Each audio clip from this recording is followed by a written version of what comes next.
Well, good morning, Genesis. There you are. See, I like the second service. You guys are awake. It's great news. If you don't know me, my name is Megan. As Andrew said, I am his wife. And we are so honored this morning to get to share with you some really good news. I don't know about you guys, but the last couple weeks have been so refreshing to me. As our pastors, Josh and Carly, have been on their sabbatical doing the hard work of rest. I'm not joking. Work is hard work. You guys know those days where you're like making yourself rest. I'm thankful they're doing that for all of our benefits, coming back fully rested so we can receive all that God has for us. But the last couple weeks have been so refreshing to me. I don't know if it's been the same for you. I hope it has been, as we've heard from Felicia and Andrew and our GLC students, just to see who really is Genesis Church. And I hope it's encouraged you to know that there's room for you, that we're all so wildly different. Our personalities are different. God gave us different gifts, but we need each other. So I hope you've been encouraged by that. Well, truth be told, I was actually scheduled to preach this morning, but I decided I'm not going to do that. So hope you guys had a good morning. We'll see you guys next week. Just kidding, kind of. What I decided instead is that I wanted you to have the gift of hearing from someone that we know and love. His name is James Grout, and he is our ambassador for an organization called One Child. It's who we do child sponsorships through as a church. And what I don't want you to hear is this is not a morning where an organization is coming in and they're just here to pitch us on what they do. We are an extension of One Child. We've been in this story for a couple years with them. And so this morning, not only are you learning about this organization, you're also learning about Genesis, because this is a priority of who we are. It's what we're already doing. So I'm excited for you get to hear about it. We've sponsored kids in the Philippines. Our family sponsors a child named Hilbert, who's one of the ages of one of our kids. And we were told he's a little bit naughty, which my kids like, but I'm excited for you to get to learn about this organization because it's something that means a lot. It's who we are as a church. It's a piece of us. But before I invite James up this morning, I wanted to take a little bit of a time to introduce where we're going, to kind of help lay the foundation of why this matters to us in the first place. And I am in no way a marriage expert, right, Andrew? No, I'm not a marriage expert, but Andrew and I have been married for a good 8.5 years now, and I've learned a thing or two about what makes a good relationship. And I think it's going to help us as we talk about missions, as we talk about getting involved around the world. I think it'll help serve you well this morning. And the thing that I've learned, all you single people might want to write this down. All you married people, you might want to write this down. The thing that makes for a great relationship is value. Valuing the same things and not touching the bottom of the microphone. The sound team loves when I do that. See, I happen to be married to a man who loves soccer. His team is Arsenal, to be exact. Yep, that's why he's wearing red. He always wears red. Just kidding. But, and this might not shock you. I don't know, maybe it will. But I know nothing about the world of sports. Like, it's almost impressive how little I know about sports.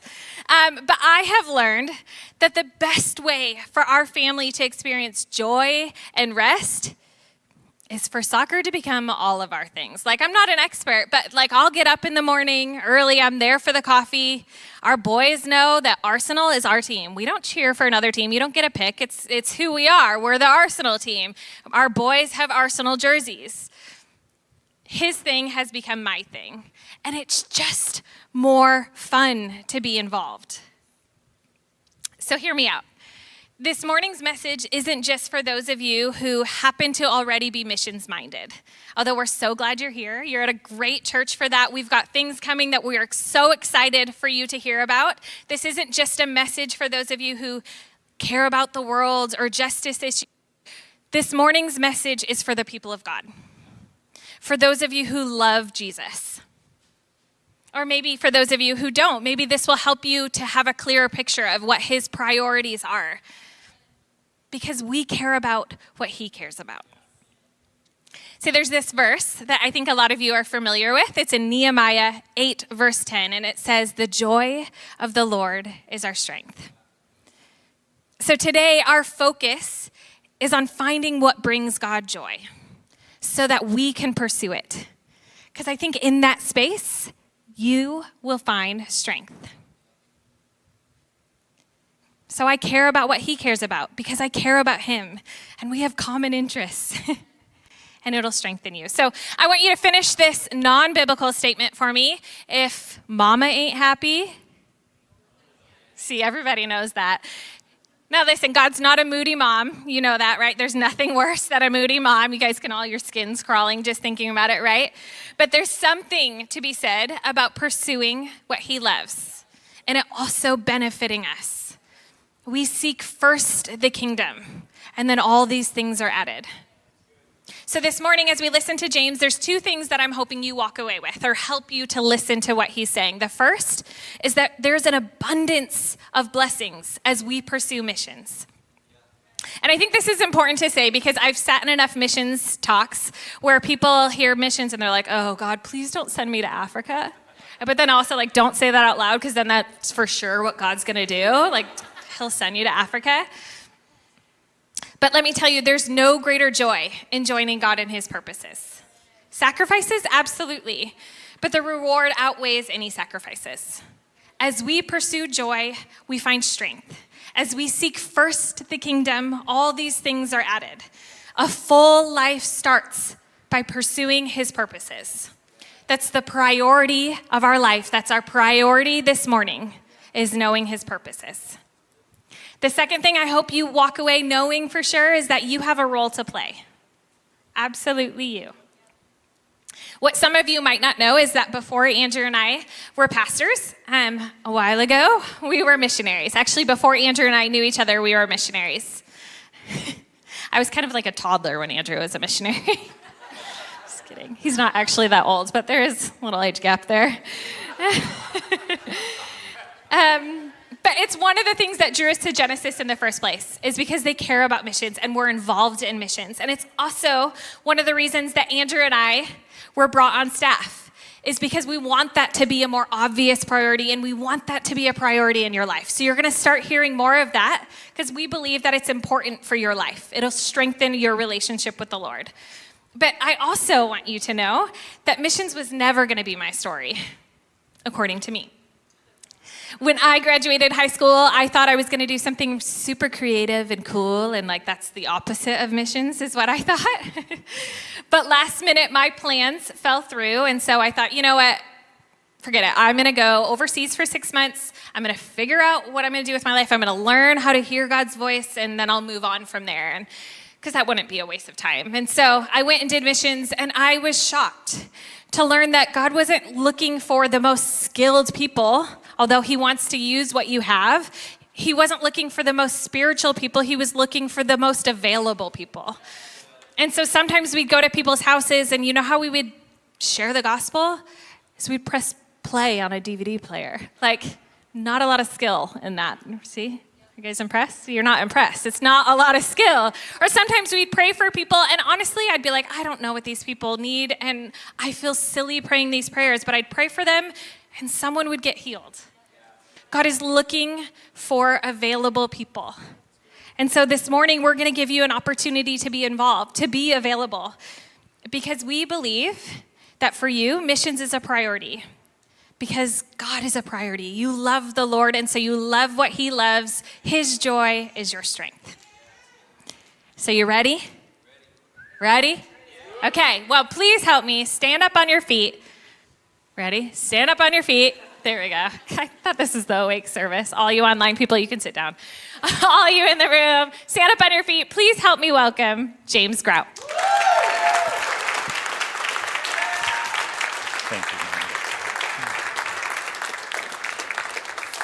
Thank you. Thank you. You can be seated. That's a very really nice introduction and a nice welcome. Thank you. I love this community. I'm thankful today that your pastor's on sabbatical, because if he wasn't, I probably wouldn't be able to do what I'm doing right now, which is awesome. I love him too. I love Pastor Josh very much, and I love this community. Andrew and Megan, thank you for hosting me and welcoming me so graciously. I know I don't know a lot of you, and so I'm going to share a few things, a little bit about me as an introduction, not so much because I want to talk about me, but more because it fits with what I'm actually going to share with you this morning. So I want to start, this is preamble, this is not sermon stuff yet. I just want to share with you a couple of things. One is, I feel very honored to be here. The other is, I apologize for my hair. I decided to grow my hair out a few months ago, and I didn't know it was going to happen in stages. So I'm calling this stage the bad guy from Home Alone.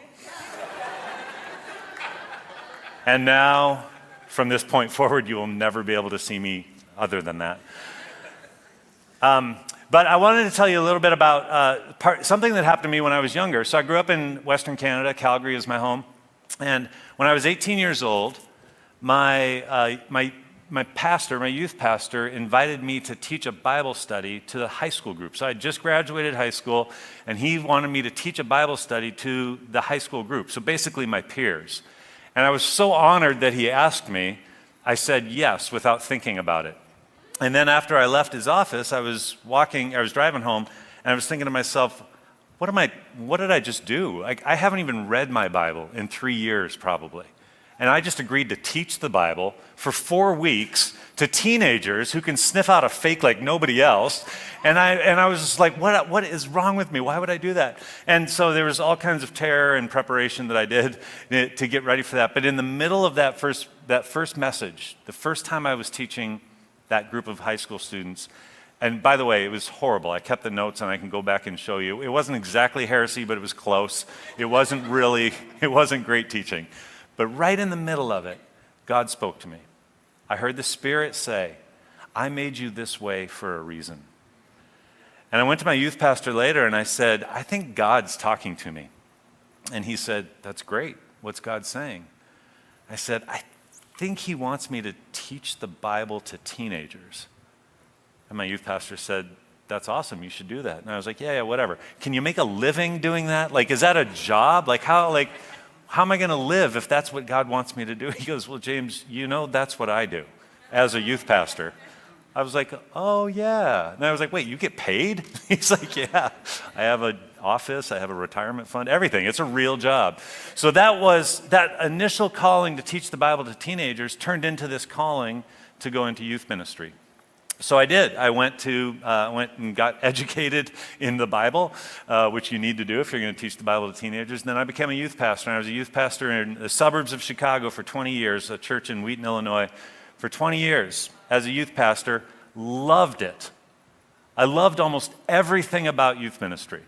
I used to joke and say youth ministry would be great if it wasn't for the teenagers and their parents. But that was a joke. I didn't mean it. It was just I really did love it. I loved teenagers. God gave me a gift. I call it a blessing curse. It's a thing called empathy for adolescents, for teenagers. And empathy, I don't know what the difference between sympathy and empathy is, but here's the way I define it. I've never looked it up in a dictionary, but sympathy is when you feel bad for someone. Empathy is when you feel something that someone else is feeling. I don't know if that's true. I may have those words mixed up, but that's what I have that God gave me. I feel what teenagers feel. And it's a gift and it's a curse. It's not really a curse, but it feels like it sometimes because it's a gift that I can feel what they feel. But when you feel what teenagers feel, it is hard to bear. They walk around with burdens, and I feel all of them. To this day, it's never left me. I actually have 2 daughters, one who's 18, one who just turned 20. And I feel their burdens. I carry them inside me. But I told God, I will stay in this ministry world for children and adolescents. I'll stay in this world as long as you decide to give me that blessing/curse. And if you ever take it from me, I'll get out. But he's never taken it from me. So here I am in the middle of it still. So I loved being a youth pastor. And I did a lot of training. I did a lot of schooling. I went to a lot of seminars. I thought I was a pretty good youth pastor. And then several years into youth ministry, several people started doing research on the lives of Christian teenagers in America. And one of the key findings that they found, and maybe you've heard this statistic before, or maybe you haven't, but it was shocking at the time. One of the key findings from all of these surveys they were doing was that 50% of youth group kids who were a part of a local church, attended the group and were involved, 50% of them walk away from the church when they get into their 20s. Not necessarily away from their faith, but definitely away from the church. The number may be higher than that now. I don't know when the last survey was done. This was like several years ago, probably 2012. So it's been a while since anyone's done that survey probably. I wouldn't be surprised if the numbers maybe have even gone higher. Maybe it's more than 50%. And there were people at the time who pointed at youth ministry and said, that's the problem. Youth ministry is the problem. They're not doing what they're supposed to be doing, and so these kids who are part of these youth groups don't really become solid followers of Jesus or have a real established personal faith, and they walk away. And when people blamed youth ministry, I was offended and afraid that they might be right. Like, what if that's the truth? What if that's the story? If the story is that youth ministry is creating a scenario where half of the young people walk away from church not that long after they leave the youth ministry, then I don't think I want to be a part of youth ministry. So I had a crisis of calling and purpose right in the middle of being a youth pastor. And so what I did, which is what you should do, is I went to Scripture. I actually went to Scripture. I was trying to find what's a compelling reason, a biblical compelling reason for youth ministry. And I had sort of decided in my heart, if I can't find it, then maybe I'll get out. Then maybe I'll be done. Maybe I'll move to do something. I have no idea what else I'm qualified for, but I would find something else to do because I don't want to be a part of that particular problem. So I was looking through Scripture, and there's no Scripture that says youth ministry should do this. It doesn't. You won't find it in here. But I was looking for anything that had to do with generations, had to do with faith, had to do with passing faith on from one generation to another. And I came to this amazing passage in the book of Deuteronomy. It was familiar to me because I'd preached it before, and I'd heard other people preach it before. And what I discovered, or what I kind of felt after I read it this with kind of fresh eyes, I started to think, I think I've mispreached this passage. And I think I've heard other people mispreach this passage. So I want to share this passage with you. It's found in the book of Deuteronomy. I'm going to give you some context for this before I read it. The context here is Moses is writing this. And Moses had delivered the Israelites from slavery. He had led them out of slavery in Egypt. And then they had wandered for years and years, and then they got to the promised land. And they were finally ready. A generation had decided, we're going in to the promised land. They're finally ready to go, and Moses isn't going with them. Because of his disobedience to God at a certain point, God said, you're not going to go. You're not going to go in with them. So this is Moses. These are his final words. Final words are important, right? If you have a chance to give final words before you pass away, those words matter. Like you're gonna think about those. Moses is pouring everything that he has into these words. And let me just summarize what he's saying in the book of Deuteronomy. He's saying, don't forget. Over and over, he's saying, don't forget who you are. Don't forget where you came from. You were slaves, and God freed you. You walked through a river on dry ground. When you were in the wilderness and you were hungry, God laid food for you on the ground every morning. And when you whined about that, he dropped food for you. Oh, I just spit huge. That was massive. I don't know if that was picked up on camera, but that was a big one. And when you complained about the food that was on the ground, he just dropped food out of the sky. Birds just landed in your camp, and you were able to eat meat. When you were thirsty, water came out of a rock. Don't forget that. Do not forget who you are. Do not forget where you came from. In one part, he talks about what other nation, he starts asking these kind of rhetorical questions. What other nation has stood at the foot of a mountain that was on fire and heard God's voice come out of that mountain and they weren't killed by that scenario? What other nation has ever experienced that? And it's a rhetorical question because no other nation. Don't forget who you are. Israel, do not forget who you are. So in the middle of this remembering, he's reminding them about all these things. And I'll just tell you this. He's wanting them to remember these things so that the next generation won't make the same mistakes. But you don't have to go very far past the book of Deuteronomy to find out that they did not remember these things. It was super important, and generation after generation they would forget. So let me read the passage to you. Again, I've preached this passage. I believe I mispreached this passage. I'll explain that in a bit. I've heard others preach it, and I think maybe they were mispreaching it as well. Here's the passage. It's Deuteronomy Chapter 6, starting at verse 4. It says, "Hear, O Israel, the Lord our God, the Lord is one.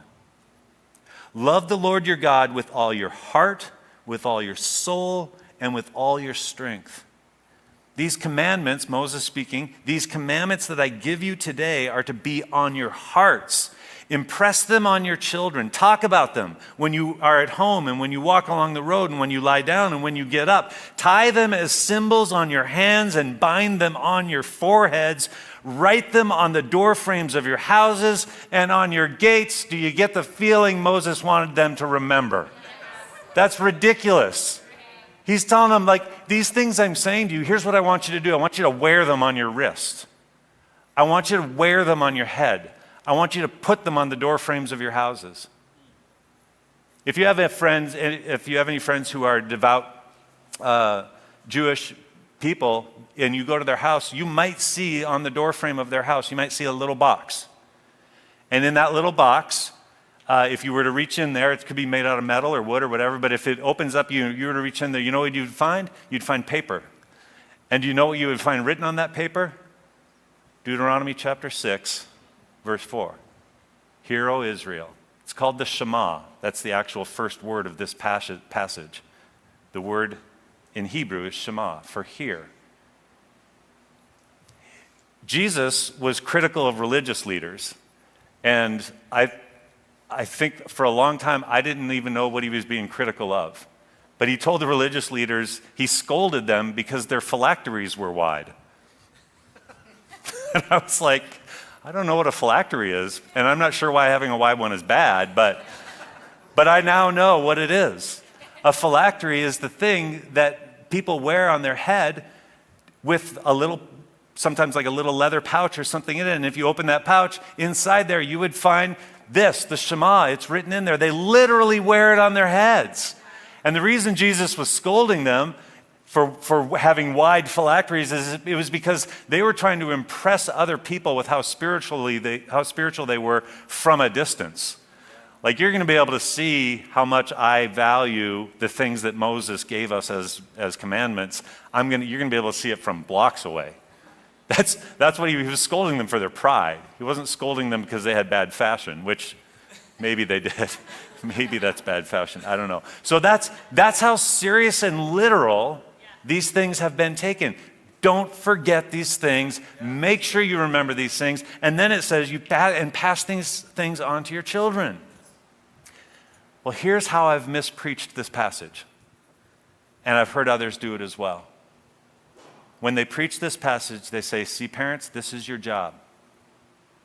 As you are at home, when you lie down, when you wake up, when you walk along the road, your job is to pass your faith onto your children.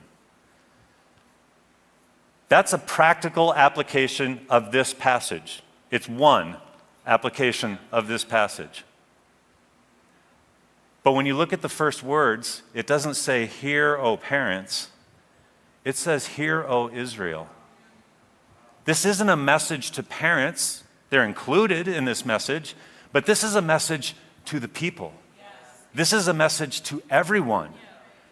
So parents, if you're a parent and you feel like it is solely your responsibility to pass your faith onto your own children, that's a misreading of this. It is not solely your responsibility. It's primarily your responsibility. You will be the primary influencer of your children's faith life, for better or for worse. 100%, you will be the biggest influence on their faith. But you're not intended to do it alone. None of us is. We are not intended to parent alone. We are not intended to pass faith on alone. It's a communal activity. It's a community activity. It's Hero Israel. It's Hero Genesis Church. That's what this is saying. The next generation, making sure that they know who we are, what we believe, where we come from, what our God has done. That's our responsibility. All of us. This is a little dangerous, but Preachers often ignore the fact that there are teenagers and children in the room when they're preaching. I'm trying to imagine any public speaker that could get away with ignoring 40% of their audience every time they spoke. But we do that. We sometimes forget all our illustrations are for people who are married or have careers or have whatever it is. Like we have all these, and then we forget that they're in the room. And I just want to tell you right now, if you're a teenager or a child in this room, I can't see everybody very well, but if you're watching online at home, this is your place. And these are your people. This community is here with you. And you're here with them. I used to say, oh man, I have some regrets. I used to say, teenagers are the future of the church. I wish I could take that back. I would say it differently now. I think I could say teenagers are the future leaders of the church, that's for sure. But teenagers are the church. They're not the future of the church. They are the church. Children and teenagers are the church. When a child believes in faith in Jesus, they don't get a junior-sized Holy Spirit to come and live inside them. They get the Holy Spirit. They're empowered by God. And if we continue to see them as somebody who will someday be the church, we're really missing out on the greatest opportunity, which is to intergenerationally be a church family. We can learn so much from children. And we can learn so much from teenagers. If you're a teenager in this room, I just want to tell you, you matter. You matter so much. You're so important. And the church needs you. We don't just want you, we need you. Your voice matters. Your presence matters. Your faith matters.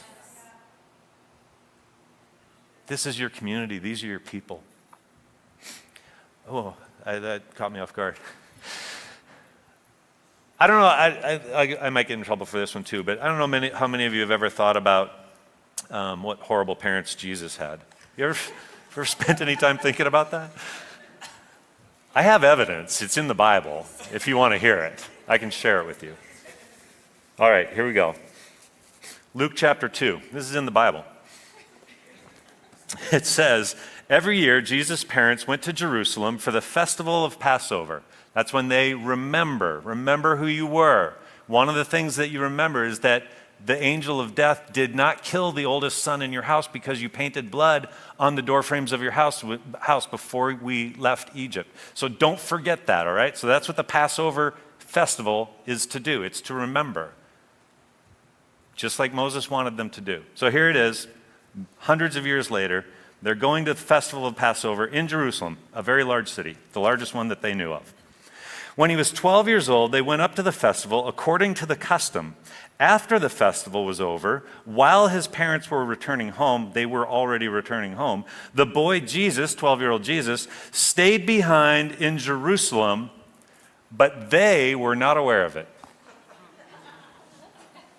All right? That's not great parenting. Can we agree? They just walked it. They went to the biggest city they knew. They stayed there, and then they left without their 12-year-old. And that's pretty bad, right? It gets worse. You think that's bad? It gets worse. It actually gets a lot worse. It says this. It says, thinking he was in their company, they traveled on for a day. They walked away from their son for a day. And then it says they traveled on for a day, and then they began looking for him. Good job. Okay, so that's redeeming. They began looking for him among their relatives and friends. When they did not find him, they went back to Jerusalem. Day out, day back, 2 days. They've been away from their 12-year-old son. You would get locked up. You would get locked up if you left if I just went to Chicago and left my 12-year-old daughter in Chicago and walked away, you'd go to jail for life. Or worse. When they did not find him, they went back to Jerusalem to look for him. After 3 days, now I don't know if this is 3 additional days looking in Jerusalem, or if they're already including the day out, the day back, and 1 more day of looking in Jerusalem. After 3 days, they found him in the temple courts, sitting among the teachers, listening to them and asking them questions. How in the world is that possible, that they would walk away from their 12-year-old? I told this one time, I said, said what I just said to you all one time, and afterwards a man came up to me, an older gentleman, very respectful, just said, I just think you need to understand what important people Mary and Joseph were to Jesus. He never would have been the man that he was if he hadn't been. He just gave me a big, long reason why they were so important and they weren't bad parents. And I just said, oh, sir, I was actually just joking. And he said, oh, well, then, I'm sorry that I don't understand your sense of humor, which I thought sounded a lot more like an accusation than an apology. But how is it possible that Jesus' parents walked away from Jesus and left him and he was gone for 3 days? How did they do that? How did that happen? It says they thought he was with them. It doesn't mean with them. It means with them. Jesus was raised in a community where Mary and Joseph were not the only people who were looking after Jesus, who were looking out for him, who knew him, who cared for him. They assumed he was there in their community with part of their family. It was a poor assumption, but that's what they assumed. Because they could, because that's the kind of community that he was raised in. That's the kind of community that I see. That's the vision that I have for our churches. That we would be the kinds of communities that take responsibility for the next generation, whether they're our child or someone else's child. That we would engage at all levels, all generations. Someone told me one time, and I think it's true, I think I've witnessed it. They said, a teenager is going to be drawn to the oldest person in the room who they know cares about them. And we think we've got to get all these great, cool young people to hang out with teenagers, but they want the generations to speak into their lives, and they need the generations to speak into their lives. I call this intergenerational ministry, and youth ministry fits. Youth ministry works in here. Because youth ministry, I used to think that youth ministry was all about disciple making and mentoring and tutoring and training and investing in teenagers, teaching them how to study the Bible, all those things. I thought that was what youth ministry was about. But now I have a much sort of more general definition for youth ministry. Youth ministry and children's ministry as well is a catalyst in the passing of faith from one generation to the next. So a catalyst means you have this generation, you have this generation. There needs to be something in between that helps those two things fit together, connect together. That's what our kids' ministry and our youth ministries are for. It's to help the generations connect together so that young people know what faith looks like, not just from college-age people or just from their youth pastor or just from their own parents, but they know what it looks like across all the generations. I think anything you can do as a church intergenerationally, do it. Anything. If you have a men's retreat, invite the boys. If you have a women's conference, invite the girls. If you're going to do a mission trip or a service day, make sure that everyone feels welcome there, that there's something for them to contribute. Make sure that you do this together. I know that teenagers and elderly people don't spend a lot of time together in the way our culture is anymore. It used to be, like I used to say, how many of you have a grandparent who lives in the home with you? And no one would raise their hand.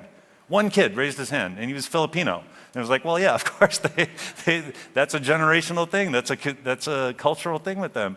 But no one else really knew their grandparents very well. This is part of what it means to be the community of faith, that we would do things intergenerationally. Now, obviously, there are times that teenagers just want to hang out with teenagers. That's okay, too. That's my dream. That's my dream for our churches. That's my dream for the next generation, that we would own this responsibility, that we would take it on. So I want to go back to my story again to kind of tie this up and move into what we're going to talk about next.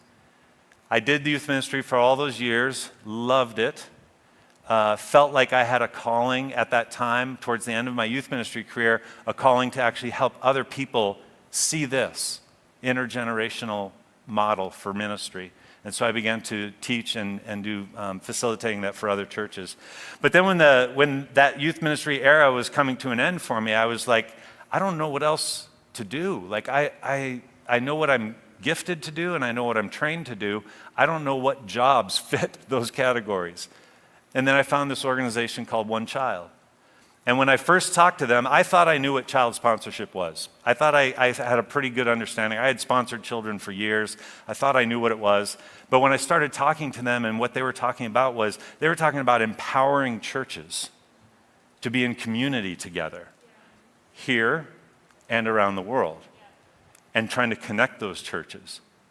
We call it a church partnership model. This is a partnership. Megan, you said it so well. This is not just some outside organization that you invite in every once in a while. We are in a partnership. You are partnered with some of our most important people in our Hope Centers in the Philippines. And this fits perfectly with the calling that God has placed on me, with the gifting that He has given to me, because I care about that next generation. And there are kids being raised in this world in places that are just really hard places. But our tagline is, we bring hope to hard places. And we define hope this way. Hope is a vision of a preferred future, a way to get there, and the courage to try. If you see a preferred future and there's no pathway to get there, then it's just a dream. And it's a pipe dream. You can't even get there.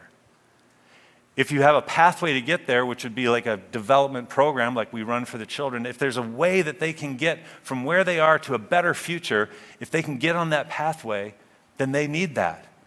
But that pathway is difficult. It's always, if it was easy, they would have already done it, right? It's difficult to get from here to there. So they need courage to try. And courage to try comes from the people who volunteer, who know them, who care for them, who tutor them, who teach them. We call them our child champions. I'm going to invite you to watch this video. It'll introduce a little bit more about who One Child is. Watch for the adults in the video, because those are the child champions, the ones who make this intergenerational ministry possible.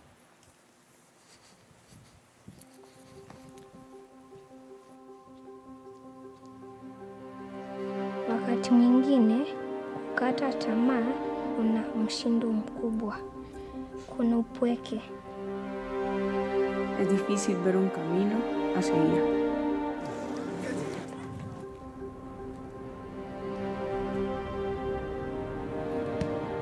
So, together then.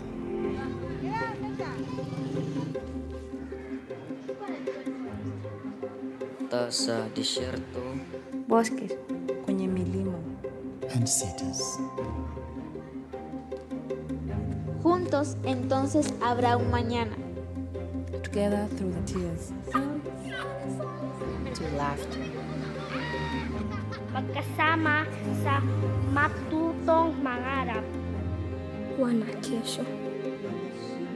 Together, because this is who we are. Together, so they can thrive.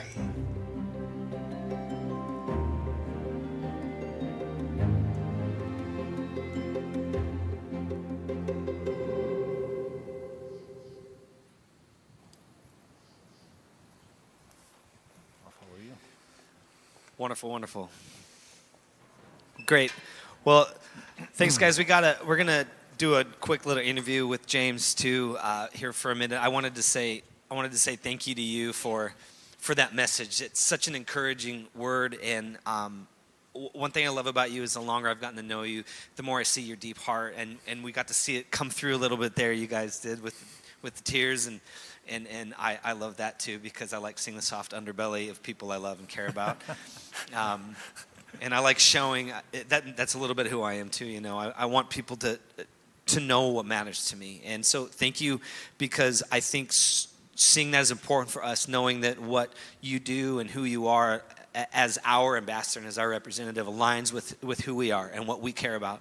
Yeah. And this is so important that when you said intergenerational ministry, it's just sparked something so much in me, because I look at where we are as a church and I think about the timing of this. We've been partnered with One Child already for about 2.5 years. Yeah. We've been sponsoring, we started out with 48, now we're at 38. So we lost, we had a few drop off, but we've been sponsoring kids. We've been sponsoring communities as a church for the last couple years. And we are in a season right now where we're seeing growth in our intergenerational ministries. We just launched a students ministry, a youth group recently. and that's for 5th to 12th graders. And we've seen over the last year 155% growth in our G Kids ministry. Wow. And so this is a time where we're seeing more families with kids, with teenagers, with little kids. We've had tons of COVID babies born. And so this is a season where we're seeing growth in our intergenerational ministries. And so it's really, really good timing. And just to let you guys know how important, I have 3 sons. We have 3 sons that are upstairs, 1, 5, and 7 years old. And I think of guys like Talo and Sam, and there's not a lot of men up there. And I'm so thankful for the ones that are, because my kids get to look at a firefighter with a super cool mustache who shoots deers and eats them. And learn something about their faith from him that I can't teach them. And so if you've got something in your hand that you're holding back, I would encourage you, whether it's sponsoring a child, whether it's working with kids, whether it's working with our teenagers and our youth, please don't hold back. Please be a part of that community so Jesus can find his way back to Nazareth. I don't know if that's the way the analogy is supposed to go. Because we need you. We really need you. And I'm going to awkwardly walk over to this stool right now. So I just want to say thank you once again for that message. If you could thank James for the message he just shared, you should applaud. So much power. But there is one kind of serious question that I have that I think probably most of us out there have that we really need to know before we proceed, and it's, are the curls natural? Yes, there was no hair product involved in creating the curls. That Just you can't buy that. You could not it. pay for those curls. They are of limitless value. So now you know you can trust him. Are you ready? The curls are natural. You can trust him. Okay, so it's been a couple years since we've talked about One Child just with COVID and all of that. We're going to be talking more about it because, again, it's important to us. It's who we are. But James, can you help those the people who were not in the room last time we talked about One Child? Yeah. Who is One Child? What are they about? We describe ourselves as a global community of child champions. You saw some of that in the video. And a child champion is defined as anyone who gives of themselves so that a child can thrive. We really believe in children.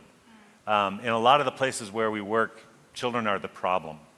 Right? That's what people believe. They're the problem. There's so many kids, and I have too many mouths to feed. We believe children are solutions. Yes. And any lasting change that's going to happen in those communities and around the world, and even in this community, it's going to start with the next generation.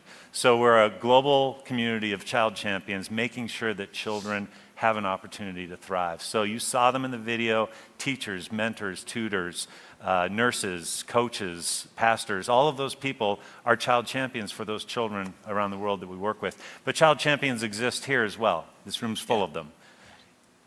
Any one of you who gives of yourself so that a child can thrive, you are a child champion.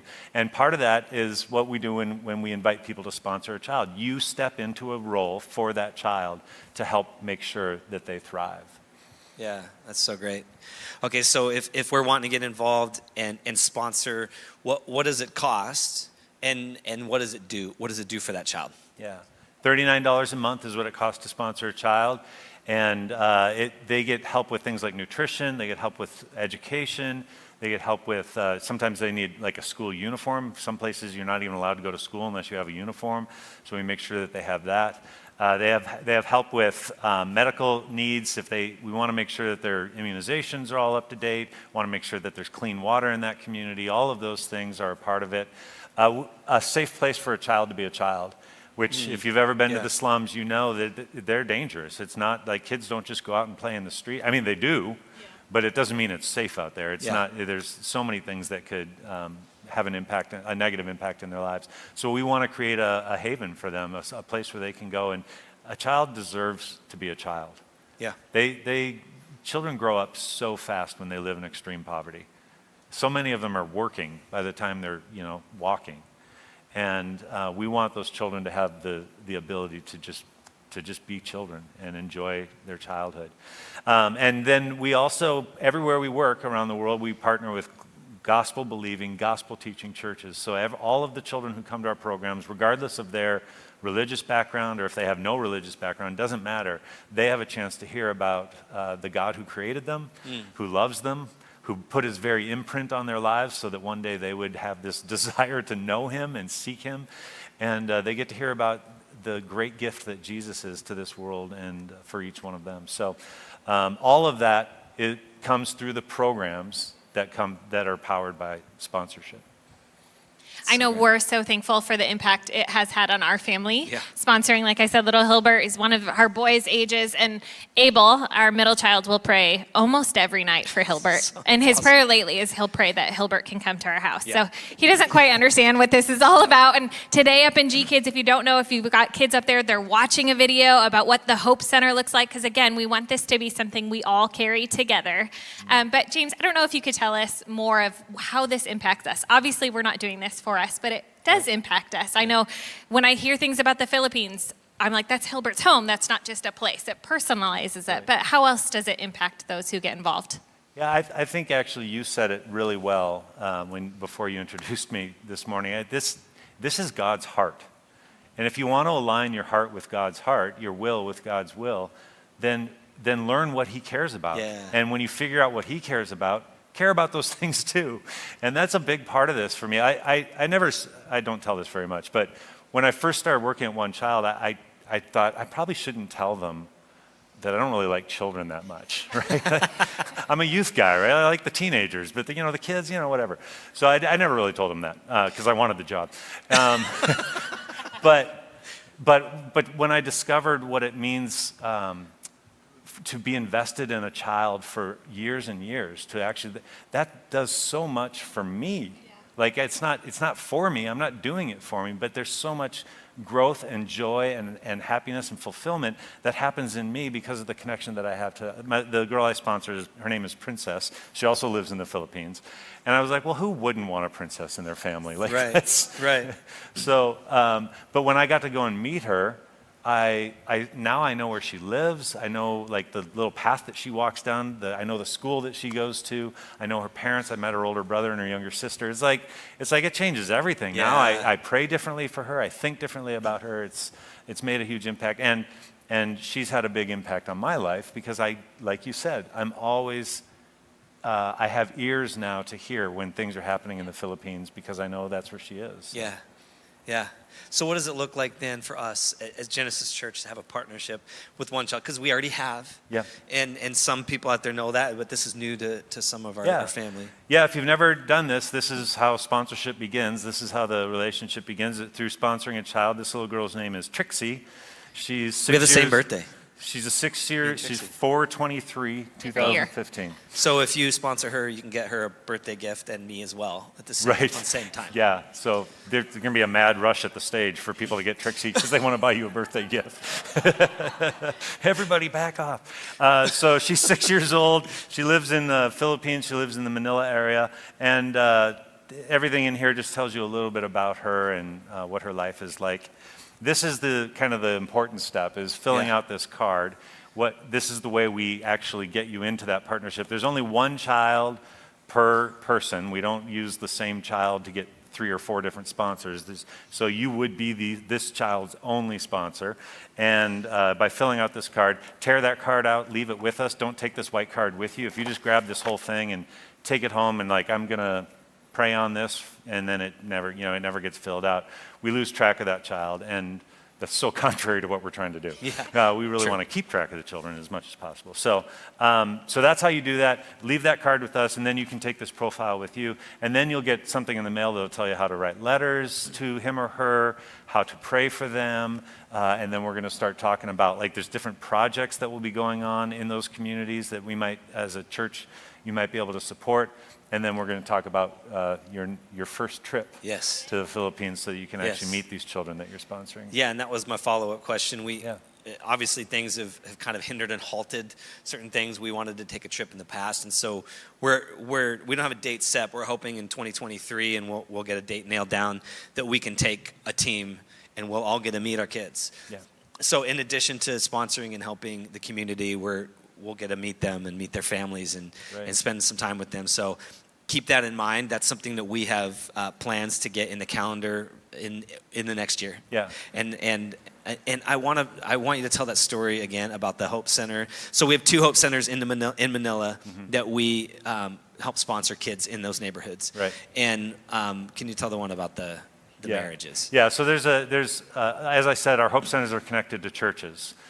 So the local church that runs one of the Hope Centers that you guys are partnering with, they have this like a rooftop garden in the middle of Manila. It's actually really beautiful up there, and you have a great view of the city.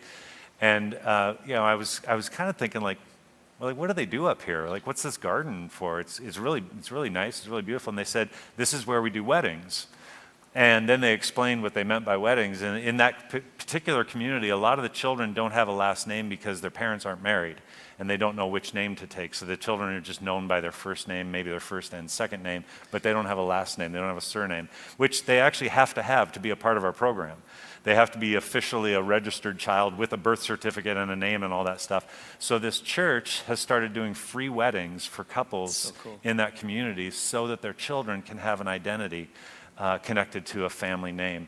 And for a church to see that need and then so practically meet that need, that means that they are all in with that community. They care about these children. They care about the children whether or not they actually have a name. Like, that's how much they care about them. Wow. So I love that story. And it's not like little weddings. Like, they throw a party and it's free. They don't have to pay to get married and have like a big party up on the rooftop. So it's a beautiful church to be partnering with. Yeah, and in a sense, that's fruit from you guys. Yeah. You're part of that community, and you sow into that community, and so that's fruit that you get to carry.